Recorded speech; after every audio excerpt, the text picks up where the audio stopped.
Welcome to our channel. మీకు ఎప్పుడైనా ఇలా అనిపించిందా? ఎన్నో పుస్తకాలు చదివాం, ఎన్నో విషయాలు నేర్చుకున్నాం, కానీ కొంతకాలానికి చాలా వరకు మర్చిపోయాం. అప్పుడు మనసులో ఒక ప్రశ్న వస్తుంది కదా, అయితే చదవడం వల్ల ఉపయోగం ఏమిటి?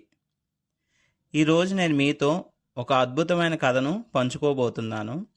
ఈ కథ మీరు చదువును చూసే విధానాన్ని మార్చేస్తుంది. ఒకరోజు ఒక శిష్యుడు తన గురువుని అడిగాడట, గురూజీ, నేను చాలా పుస్తకాలు చదివాను, కానీ వాటిలో చాలా విషయాలు మర్చిపోయాను. అయితే చదవడం వల్ల ప్రయోజనం ఏమిటి?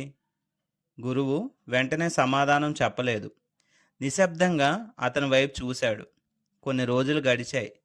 ఒక సాయంత్రం వాళ్ళు నది ఒడ్డున కూర్చున్నారు. అప్పుడే గురువు ఇలా అన్నారు, నాకు దాహంగా ఉంది, కొంచెం నీళ్లు తీసుకురా, కానీ అక్కడ ఉన్న ఆ జల్లెడలో తీసుకురా. శిష్యుడు ఆశ్చర్యపోయాడు. జల్లెడలో నీళ్ళ? రంధ్రాలున్న ఆ పాత తుప్పు పట్టిన జల్లెడలో నీళ్ళు ఎలా తీసుకురాగలను అని తనలో తను అనుకున్నాడు. అయినా తన గురువుతో వాదించలేదు. ప్రయత్నించాడు. ఒకసారి, రెండుసార్లు, మళ్ళీ మళ్ళీ రకరకాలుగా తీసుకురావడానికి ప్రయత్నించాడు. వేగంగా పరిగెత్తాడు.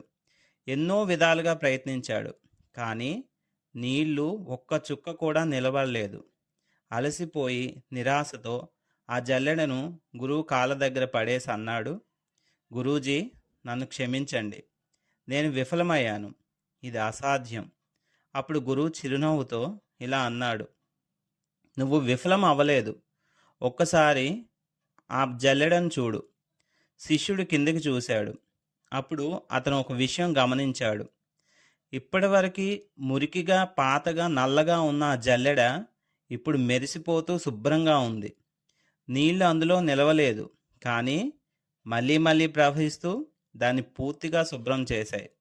అప్పుడు గురువు మెల్లగా ఇలా అన్నారు, చదవడం కూడా ఇలానే ఉంటుంది.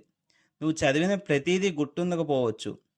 జ్ఞానం నీళ్ళలా జారిపోతున్నట్లు అనిపించవచ్చు, కానీ నువ్వు చదివేటప్పుడు నీ మనసు శుభ్రపడుతుంది, నీ ఆలోచనలు మెరుగుపడతాయి, నీ వ్యక్తిత్వం మారుతుంది.